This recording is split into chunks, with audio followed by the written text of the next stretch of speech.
मोदी सरकार ने 1178 अकाउंट्स की ट्विटर को थमाई सूची, त्वरित एक्शन लेने को कहा।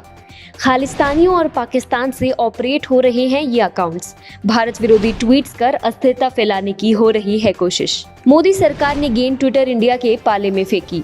अब या तो ये अकाउंट बैन होंगे या ट्विटर के विरुद्ध होगी कार्रवाई। नमस्कार, TFI पर आपका स्वागत है और मैं दीक्षा नेगी आपको बताने जा रही हूं कि कैसे सरकार ट्विटर के पक्षपाती रवैये के विरुद्ध अब केवल निंदा नहीं अपितु कड़ी कार्रवाई भी कर रही है। तथाकथित किसान आंदोलन के उग्र होने में माइक्रो ब्लॉगिंग साइट ट्विटर की काफी बड़ी भूमिका है। आए दिन ट्विटर के जरिए वामपंथी विचारधारा के लोग फेक न्यूज फैलाते रहते हैं।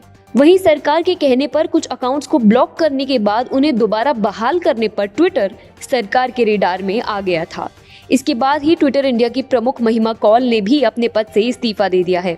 इसके बाद ही ट्विटर इंडिया की पॉलिसी हेड महिमा कौल ने भी अपने पद से इस्तीफा दे दिया है।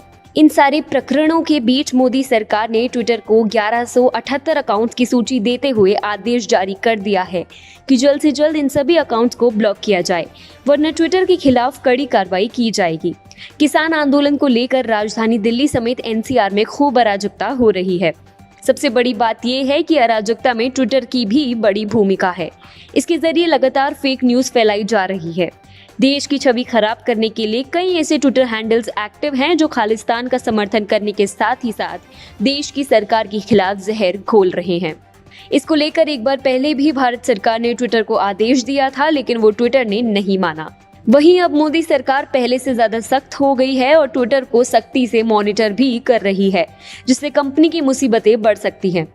भारत सरकार ने 10 दिनों के अंदर एक बार फिर एक नया नोटिस जारी करते हुए ट्विटर से कहा है कि वो जल्द से जल्द चिन्हित 1178 अकाउंट्स को बैन करे। इस नोटिस के पीछे सरकार ने वजह दी है कि ये सभी अकाउंट्स खालिस्तानियों और पाकिस्तान द्वारा ऑपरेट किए जा रहे हैं। सरकार ने अब ट्विटर पर भी एक्शन लेने की बात कही है। भारत सरकार की तरफ से नोटिस में कहा गया, ट्विटर को एक बार फिर नोटिस जारी कर उन सभी अकाउंट्स को बंद करने के निर्देश दिए गए हैं। अगर कंपनी जल्द से जल्द कोई कार्रवाई नहीं करती तो सरकार अपनी ओर से निर्णय लेने के लिए स्वतंत्र है और कंपनी को भारी नुकसान उठाना पड़ सकता है। दिलचस्प बात यह है कि हाल ही में भारत सरकार ने ट्विटर को आदेश दिया था कि कुछ फेक अकाउंट्स को बैन किया जाए, तो ट्विटर ने कुछ समय के लिए तो आदेश मानते हुए अकाउंट्स बैन किए, लेकिन फिर उन्हें बहाल कर दिया।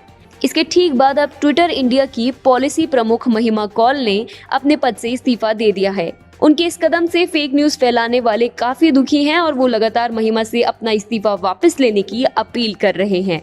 इन सभी लोगों का कहना है कि मोदी सरकार के दबाव में ही महिमा ने इस्तीफा दिया है। एक तरफ जब इस मुद्दे पर देश में महिमा के पक्ष में बयानबाजी और छाती पीटी जा रही है, तो दूसरी ओर मोदी सरकार अपनी सख्ती पर कायम है। ट्विटर की एक गलती के बाद मोदी सरकार उसे दूसरा मौका देने के खास मूड में नहीं है। इसीलिए सरकार की तरफ से साफ किया गया है कि सूची में दिए गए सभी अकाउंट्स या तो ब्लॉक हो या फिर ट्विटर भारत में एक सख्त कार्रवाई के लिए तैयार रहे। ट्विटर की तरफ से लगातार भारतीय सरकार के फैसलों की अवहेलना की जा रही है। वहीं इसके जरिए फेक न्यूज का प्रसार होने के साथ ही भारत की छवि खराब करने की साजिशें भी हो रही है। ऐसे में ट्विटर की हरकतों ने अब मोदी सरकार का पारा 7वें आसमान पर पहुंचा दिया है और यह आक्रोश ट्विटर को बहुत भारी पड़ने वाला है।